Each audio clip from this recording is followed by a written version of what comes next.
Hello friends. So let us continue our discussion on understanding the engineering stress strain curve. So one way of representing the mechanical behavior of a material to an imposed mechanical condition is through the engineering stress strain curve. So we can define the engineering stress as the ratio of the load and the initial cross-sectional area of the sample, and the engineering strain as the change in the longitudinal dimension of your sample with respect to the original longitudinal dimension. So the representative engineering stress strain curve would look something like this. You have your engineering stress along the y-axis and the engineering strain along the x-axis. So a typical curve would look something like this. We saw that this point wherein there is the initiation of a change from the linear relationship between the engineering stress and the engineering strain to a non-linear relation is referred to as the proportional point or the proportional limit. So this point P in the engineering stress strain curve, beyond which there is no longer a linear relationship between the engineering stress and the engineering strain, is referred to as the proportional limit. So P is the proportional limit. Since the linear relationship between the stress and strain, particularly the engineering stress and engineering strain, it largely talks about the elastic deformation of the material, or it characterizes the elastic deformation of the material. The proportional limit is also the elastic limit. This is also the elastic limit, meaning within this limit whatever behavior the material exhibits is an elastic behavior, meaning once you unload the material then it will go back to its original position, and it assumes this initial state, and whatever changes within this limit is reversible in nature, and therefore the proportional limit and the elastic limit are more or less the same. Now beyond the elastic limit, whatever changes the material exhibits, there is a certain degree of a permanent deformation within the material, and this we will be able to calculate by plotting a line from that point which has a relation similar to that of the elastic region, meaning this line will have the slope similar to that of the elastic region, and the point where this line meets the x-axis is the permanent deformation that is imposed on the material by the given load. So in the stress strain curve we have a proportional limit or the elastic limit, beyond which you have the material exhibits a permanent deformation or a plastic deformation. The amount of plastic or the permanent deformation can be calculated by dropping a straight line which has the slope equal to that of the slope that is observed in the elastic region, and the point where this line meets the x-axis will give you or quantify the plastic deformation or the permanent elongation exhibited by the material exclusively. Now we saw in the previous lecture that this proportional limit is rather a theoretical concept, meaning with the sensitivity of your testing apparatus or the testing machine, the exact value of the proportional limit or the elastic limit would vary, and since any dependence on the external factors in quantifying the material behavior or the material property is not accepted or is not encouraged, we looked for another way of arriving at a point or quantifying a point beyond which the material exhibits a considerable amount of permanent or plastic deformation. At that point we refer to it as the yield stress or the yield point. Yield stress or the point.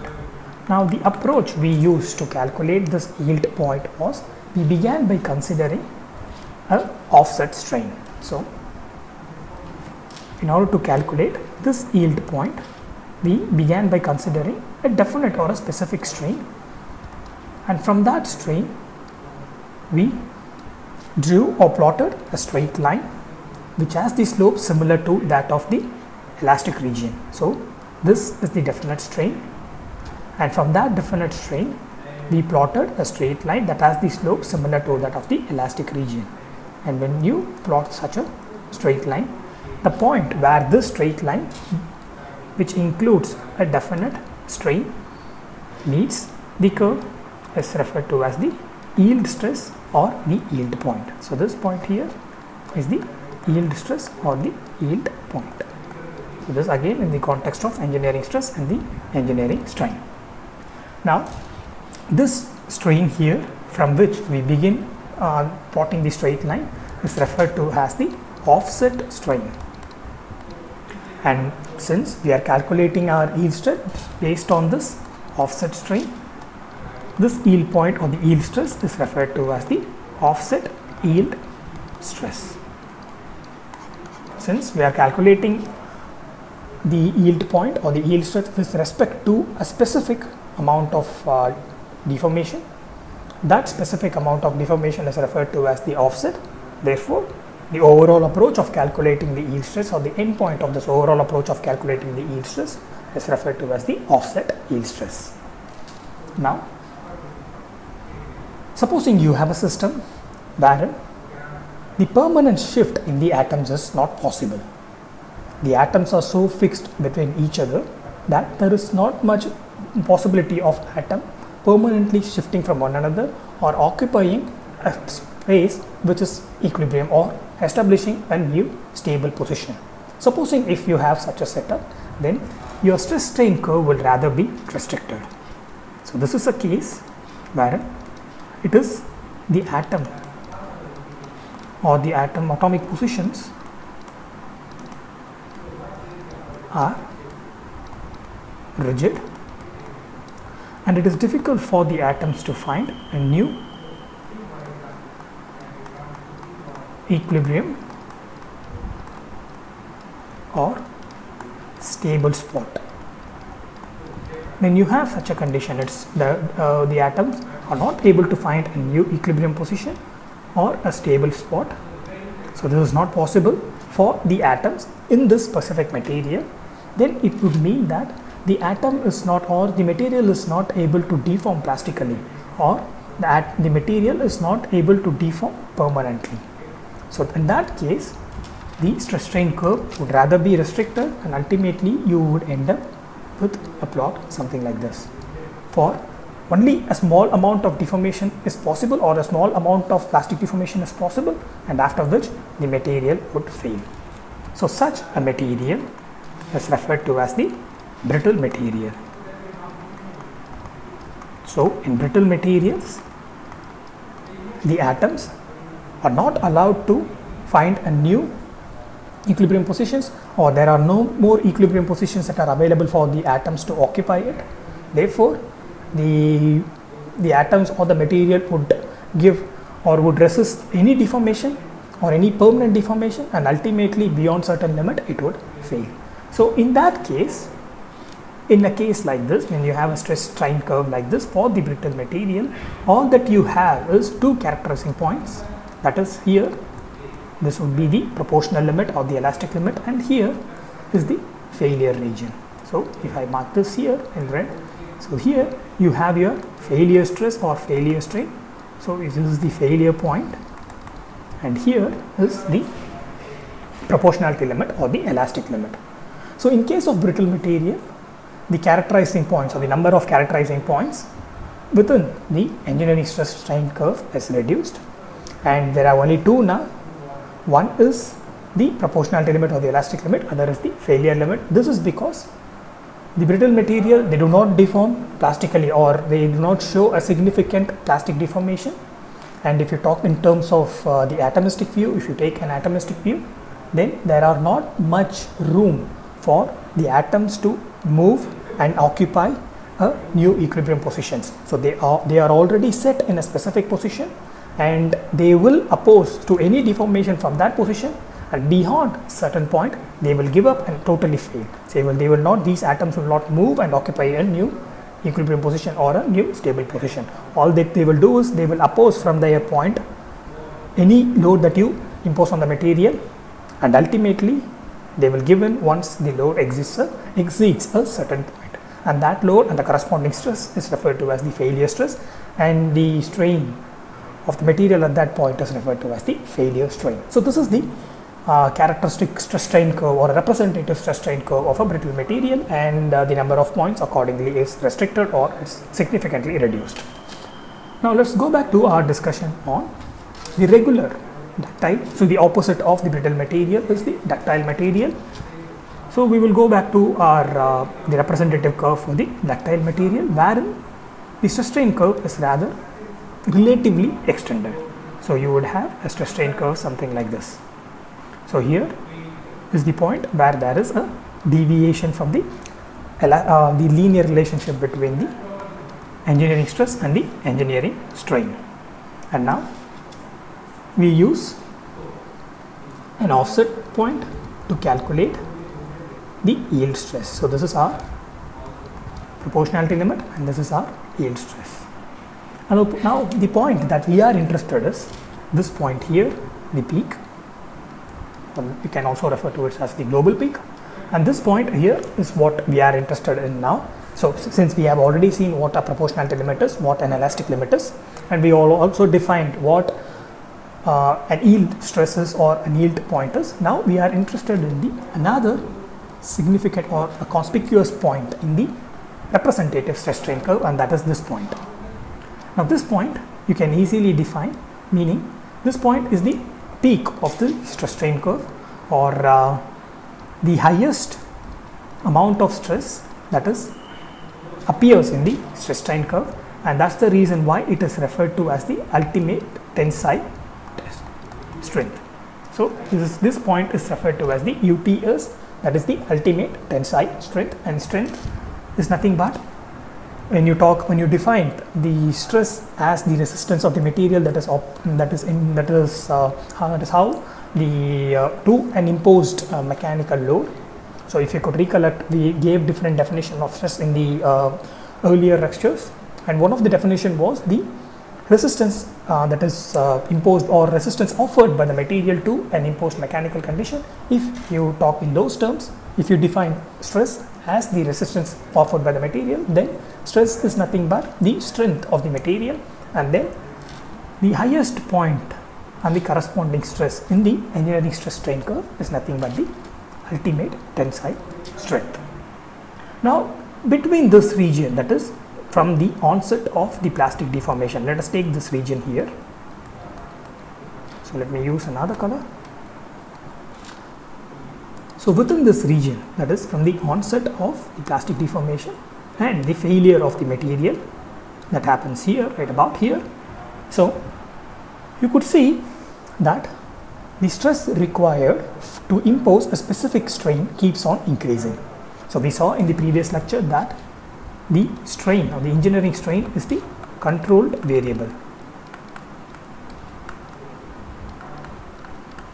So with each instance, like if you want to impose say a strain of E1, and then you should increase the amount of stress that is required, and then when you want to add to it and increase the strain to say epsilon E2, then the amount of stress that is required also correspondingly increases.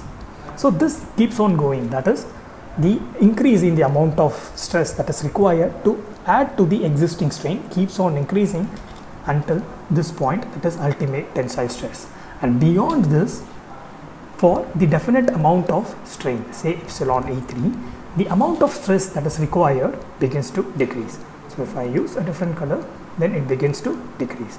And similarly, beyond the UTS point, the amount of stress that is required to bring about a certain change in the longitudinal dimension of the material keeps on decreasing. So below the ultimate tensile stress, the amount of stress that is required to bring about a definite strain keeps on increasing, and after the ultimate tensile strength, or this point here that is highlighted in red, the amount of stress that is required to bring about the strain keeps on decreasing. Now what is the reason for it? So here at this point what happens is that through the load, what happens is a geometrical or a structural change is introduced into the material. So at this point here, at the point UTS, what we observe during our experiments, what we observe is that the dimension of the material, or rather the geometry of the material, begins to change. So in case of a conventional testing wherein you have a circular cross section, the radius or the area of the cross section begins to decrease. So at this point and beyond, what happens is that from the experiment or physically, what we observe is, we observe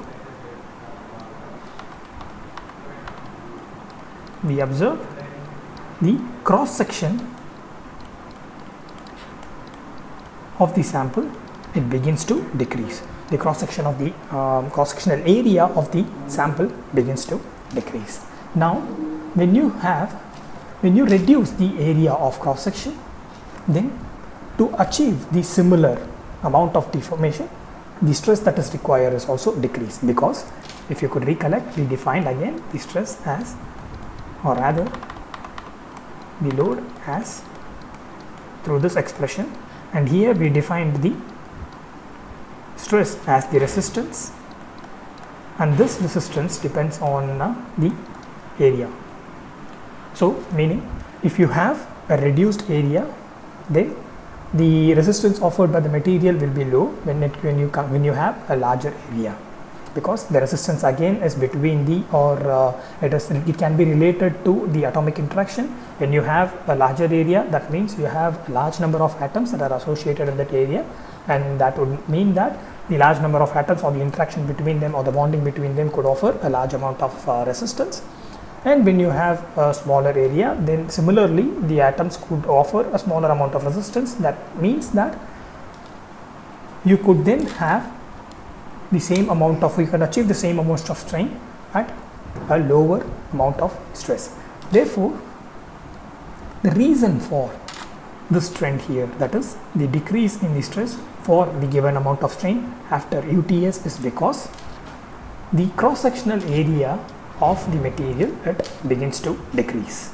So initially the cross sectional area would look like something like this, and after UTS, this would be before the ultimate tensile stress, and after the ultimate tensile stress, the deformation following the point of the ultimate tensile strength, the cross sectional area would decrease. This is after UTS. So this cross sectional area would decrease, and this behavior is referred to as the necking. So since this appears like the R neck, or the way we could relate, or visually you could relate it to the formation of some sort of neck that connects these two bigger regions of the sample, this process is referred to as the necking. Now once there is a reduction in the cross sectional area of the material, then the material then would offer a little amount of resistance to the imposed mechanical condition, and therefore to bring about the same amount of strain, the amount of stress that is required decreases. And since proceeding from this point progressively with increase in the amount of strain, the cross sectional area keeps on decreasing. That's the reason why you see further decrease in the stress here. So it's not that once the neck is formed, the cross section would remain the same, but rather once the neck is formed and the cross section is reduced, it keeps on decreasing with the addition or with the imposition of the mechanical condition. So with this progressive reduction in the cross sectional area means that you then require less and less stress to bring about the strain. So that's the reason why after this point you see a continual decrease in the stress to bring about the strain, and that's the reason for this trend here. So ultimately what characterizes the ultimate tensile strength is that at this point the material, it exhibits a change in its geometry or a structure.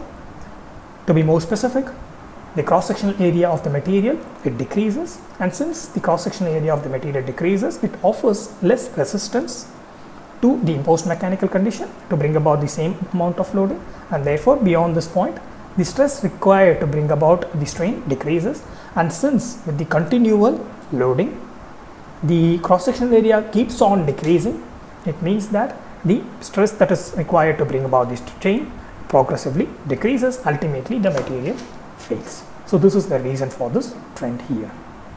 Now all this we have seen is for the engineering stress strain condition.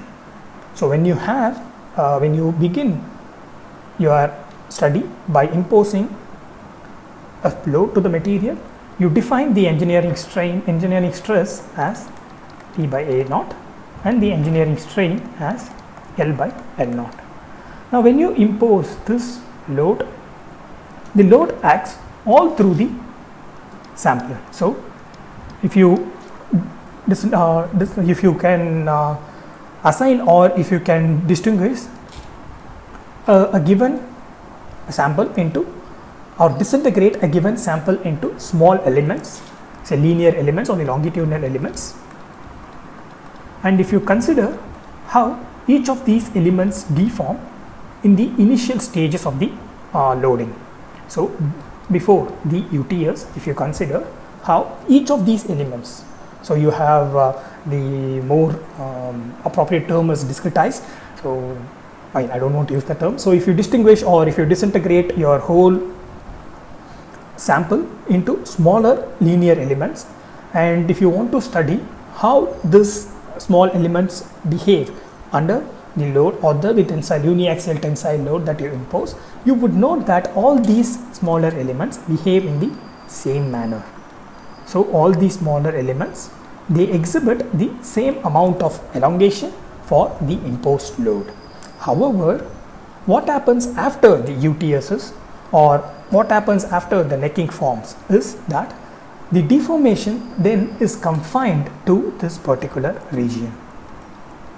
So in this region, the linear elements of this region, they begin to exhibit, or they deform at a much larger degree when compared to the other regions. So initially, before the introduction of the necking, or before any structural change, when the sample was uniform cross-sectionally, then all the elements, they exhibited same form of deformation.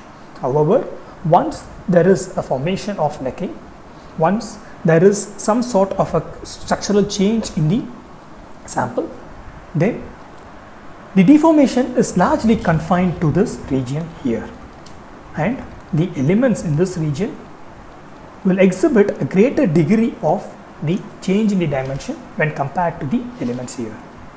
So this elements here will show a greater degree of deformation when compared to the other linear elements here. So what that means is that since now the load is acting on a confined region rather than the other regions, or it is more active or more effectively active in the particular region when compared to the other regions of the sample, the rate of deformation increases, and this ultimately leads to the failure of the material. So once you have necking, the rate at which the material deforms significantly increases, and this is because instead of all the regions of the material experiencing the same amount of deformation, once you have a specific region, or a region wherein there is a small amount of cross-sectional area that offers a least resistance to the imposed condition, in those regions the material begins to deform rapidly, and this ultimately leads to the failure of your sample. So what we have so far seen is that we have seen in this engineering stress strain curve, you have a point that moves, or that shows or represents the change in the relationship between the engineering stress and the engineering strain. And since this is a theoretical point, we want to have a point that is practically approachable to us. So because of that, we arrived at the offset yield stress or offset yield strength, and this we defined or we calculated using the offset strain. And the other characterizing point in the representative stress strain curve is the UTS, which is the ultimate tensile strength. And we saw at this point or beyond this point, the material begins to show a change in the configuration or change in its geometry. And this in a regular tensile sample is observed in the form of decrease in the cross-sectional area of the material. And this decrease in the cross-sectional area of the material, we refer to it as the necking. And once there is an onset of necking, the resistance offered by the material because of this reduced cross-section in this reduced cross-section region begins to decrease, and that is the reason why beyond the UTS, the amount of stress that is required to bring about a definite strain begins to decrease. And since the decrease in the cross-section area continues with the strain, that means this decrease in the amount of stress to bring about the strain also progressively decreases, and that is the reason for this trend here. So this trend here is because once you have a decrease in the cross-sectional area, this decrease in the cross-sectional area begins to continually decrease once with the strain, and the continual decrease in the cross-sectional area means that small amount of stress is required to bring about the strain, and that's the reason why you have this specific trend here. So this trend is because of the progressive decrease in the cross-sectional area. But what is the reason for this trend here? Why should there be an increase in the stress that is required to add to the existing strain? Now, the reason for that is these strains that we are talking about beyond the yield stress or the proportionality limit is the plastic strains. They are the plastic strains, and they introduce a permanent deformation to the material, and this permanent deformation is introduced by a specific movement of the atoms. Now, in order to make these atoms move or displace their positions from their already displaced position, you need to impose an additional load, and this is the reason for the requirement of the increased amount of load below UTS to bring about the or to add to the existing strain. Now, in the regions below the UTS, there is a progressive increase in the stress that is required to bring about the strain, and this is because you already have repositioned your atoms by imposing a plastic deformation, and you want to add to it, and you are now considering or trying to replace the atoms which are already in their stable positions. So you have moved the atoms from one stable position to another stable position, and from that stable position you are trying to move it to another stable position by adding to the plastic deformation. So for that you need to include the load that you already have imposed on the material. So that is the reason why in this region there is an increase in stress as you want to increase the strain. Now, this behavior is referred to as the strain hardening. So this behavior wherein you are required to increase the amount of stress that you are imposing in order to add to the existing strain is referred to as the strain hardening. Now, as the name suggests, what happens is the material becomes more and more hard as you keep on augmenting the strain. As you keep on increasing the strain that you impose on the material, the plastic strain particularly that you impose on the material becomes more and more hard, and therefore when you want to add to the existing strain, you want to increase the existing stress, and this behavior is referred to as the strain hardening. When you think about this, when you consider from this understanding of strain hardening, that is, once you have repositioned your atoms from position A to position B, both are A and B are stable positions, and from B you want to move it to C, which is also a stable position. So what you are doing is we are adding the plastic strain to the material, then the amount of stress required to add to this plastic strain increases, and thus behavior is called as strain hardening. When you think about this and look into the stress strain curve here, when you have this understanding of strain hardening, and when you look into the stress strain curve here, you would notice that if you don't have any understanding of, or if you don't have any prior experience on the tensile testing machine and how the geometry of the sample changes, if you don't have any understanding, all that you know is just the theoretical understanding or theoretical knowledge of strain hardening, you would assume that beyond this point, the material, instead of hardening, it begins to soften. So all that you know is the theoretical concept of strain hardening. You don't know how a material would behave. You don't know what geometrical shape change it would exhibit during the tensile test. You don't know all those things. You are not visually seeing the experiments being done. You have this curve and you have the understanding of strain hardening. You know that when you want to add to the existing plastic strain, then you have to increase the stress that is required.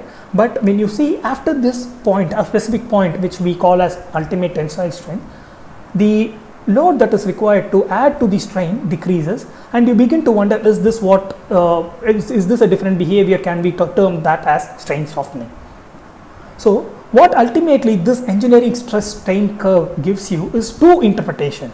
So for the ones who know the behavior of the material physically, how the material would change its deformation, they have an explanation based on the necking, and someone who doesn't have that understanding, they can postulate saying that this could be a strain softening behavior or something like that. Of course they would be wrong, but it gives a possibility of something like that. Meaning, let me make this point clear, because this is a reason why we want to have a different approach for presenting our stress strain curve. So supposing you are given with this stress strain curve, and depending on your knowledge, there are ways to interpret this stress strain curve. If you are already exposed to the experimental testing, and you are already exposed to how physically the material would deform, how physically the macrostructure of the material would change, then you would be able to relate this UTS with necking and say, okay, after this, the reason there is a decrease is because of the necking. Supposing you don't have that luxury of looking into the behavior of the material, or you don't have the prior knowledge of looking of this geometrical or the structural change in the material, then based on your understanding of the strain hardening, you would say beyond this point something happens, and maybe strain softening, and that's the reason why you have this curve. So ultimately what the stress strain or the engineering stress strain leads to is an ambiguity. So this stress strain curve allows the interpretation to the viewer itself or to the reader itself. So based on the understanding of the reader, they can interpret in whatever way they want. But unfortunately, those things, or particularly the ambiguity, is never encouraged in explicating or in elucidating the behavior of material. When you want to talk about behavior of the material, when you want to describe the behavior of the material, you have to be specific. Of course, you can postulate that this could be the reason of this, but you cannot have one behavior that can be interpreted in two opposite ways or in two contradicting ways. So what the engineering stress strain curve gives you is an ambiguous relation. It introduces an ambiguity and it lets the interpretation to the reader alone. So we would like to get rid of this ambiguity. We want to present the behavior of the material in such a manner that we have to get rid of this ambiguity. The reader should know, irrespective of what his knowledge is, once he is able to understand the presentation, you should not have any contradicting thoughts. You should not have any discussion, or you should not have any thoughts on how the mechanism changes or what brings about this trend in the behavior of the stress strain curve. So to get rid of this interpretation, or this rather contradictory interpretation, or this ambiguity, we need to have appropriate stress strain curve. So before looking into that appropriate stress strain curve, let me tell you what happens in this region. So it appears as though the strain hardening has lost its dominance in this region. So we have seen that strain hardening plays a role in this region, and that is the reason why to add to the existing strain, you have to increase the stress in this region. And beyond this point, what happens to the strain hardening? Since again, strain hardening theoretically is nothing but the ability of the material to withstand the existing strain, and to add to the strain you have to increase the amount of stress. That is not going to change after this point. So this ability of the material or this behavior of the material will continue till it fails, till the material fails. However, even though the strain hardening continues, even though the strain hardening demands the increase in the stress to add to the existing plastic strain, even though all this is continues to happen in the material, what happens is the beyond UTS is the interplay of necking and strain hardening. So beyond UTS you have, so beyond UTS that is ultimate tensile strength. The reason so this ultimate tensile strength is calculated by dropping a line something like this, and this is nothing but a stress value, and there is a reason why we refer to this stress value as ultimate tensile strength, not as ultimate tensile stress but ultimate tensile strength, and I discussed that just moments before. So now after the UTS, or after this point, after the peak here, there is an interplay between the strain hardening. So let SH be the strain hardening and necking. So what strain hardening does is it demands an additional stress to add to the, if you want to add to the existing strain. So you are straining your material from epsilon E1 to epsilon E2. If this is a plastic strain, then the strain hardening demands an increased amount of stress. However, in case of necking, since the cross-sectional area is reduced, the resistance offered by the material is correspondingly decreases. So therefore, the overall stress that is required to bring about the strain decreases. And then what ultimately the necking does is, it, instead of demanding for the highest strain from because of the strain hardening, this necking allows for the deformation at the lower stresses. So strain hardening, it demands for higher stress to build on the existing strain. The necking, it allows the strain to happen at the lower stress. So you have two contradicting phenomena.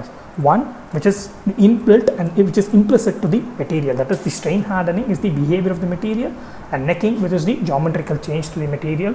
And because of these two different behaviors, one geometrical and other the implicit material behavior, we have two competing phenomena that are acting. And even though at the initial stages the strain hardening might demand an additional amount of stress, once the necking becomes progressive, once the decrease in the cross-sectional area keeps on increasing, then correspondingly the resistance offered by the material keeps on decreasing, and ultimately, even though initially the strain hardening would be dominant, as time progresses the necking becomes even more dominant. With time this changes, and with time the necking becomes dominant, and ultimately what you would end up with is having a trend which shows that to increase the amount of strain, the stress required decreases. So in the point or after the yield stress or the proportionality limit, the initial stages is dominated by the strain hardening. So to add to the existing strain, you have to impose additional stress. So that governs the initial stages of the deformation, or the first stage of the deformation. And after necking, there will be an interplay. The strain hardening, it wants to add to the, it demands more stress. However, necking, by reducing the resistance through the reduction in the cross-sectional area, will allow for the easy deformation or deformation under low stress. Now the governing factor here, so this is an, like we said, it's an implicit or it is a material behavior. The strain hardening is dependent on the, implicitly depends on the material, and here this one necking is the geometrical change. So whatever happens in strain hardening is within the material, and whatever happens in necking is rather external if we can observe it macroscopically, and all that changes is the cross-sectional area. So this cross-sectional area, it changes. So what begin with A0, it keeps on decreasing during necking. So this characterizes necking. Now if I want to get rid of this particular geometrical response of the material. So we have the behavioral response of the material through strain hardening. So there is also a geometrical response of the material that depends on the sample that you consider. So if I want to get rid of this geometrical behavior, then one way to do that is when I calculate stress not based on the original cross section area, that is A naught, but the stress at that moment using the cross section area at that point. So instead of calculating, say, this stress here using the original cross section area. So if I have point 1 here, the stress at point 1 would be, the engineering stress at point 1 would be load at point 1 with the original cross section area. Instead of doing that, if I calculate this stress, say T1, instead of using the original cross section area, I use the cross sectional area at the point 1, then that means I have excluded, or I have removed the influence of the original cross section area, or I have removed the influence of the change in the cross sectional area, and the stress now I am talking about is with respect to that point. So that stress is referred to as the true stress. So what true stress essentially does is it removes or it replaces the original cross section area with the area at that point. So the true stress is of this expression. So A here is not equal to A naught, this A is not equal to A naught, and A naught is a constant, and of course for a given moment A is also a constant, but these are not equal. For some times A and A naught will be equal, and after the UTS, once the necking begins, the A and A naught are equal, A and A naught are not equal, and in those instances the area that we consider for calculating the true stress would be the area of that material at that point when you are imposing the load. Now when we do that, what we are essentially doing is we are talking the behavior of the material with respect to that area, so thereby we are ridding ourselves of the influence of the change in the cross sectional area. So if you could recollect, the very definition of the stress is to get rid of the influence of the areas. So we want to get rid of the influence of the area, so we divided the load with respect to area, we ended up with the definition of stress. Now what we want to do is we want to get rid of the change in the area.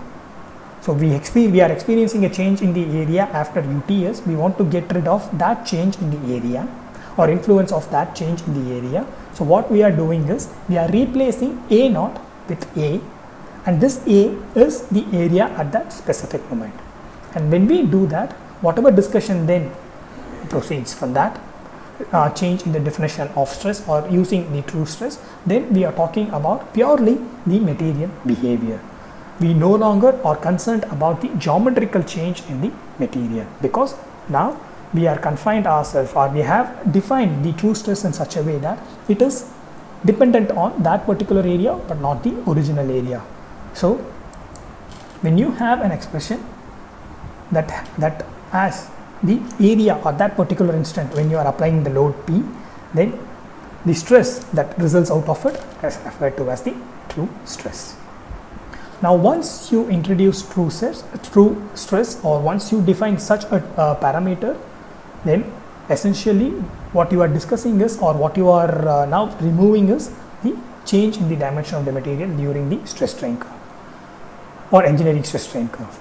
In the next class, we will begin with understanding how the change in the definition of the stress or introduction of this new stress changes the representative curve that we see. We will begin the next lecture with that, by seeing how this new introduction or this new description or this inclusion of the new true stress changes the way we represent or the way we observe the behavior of the material.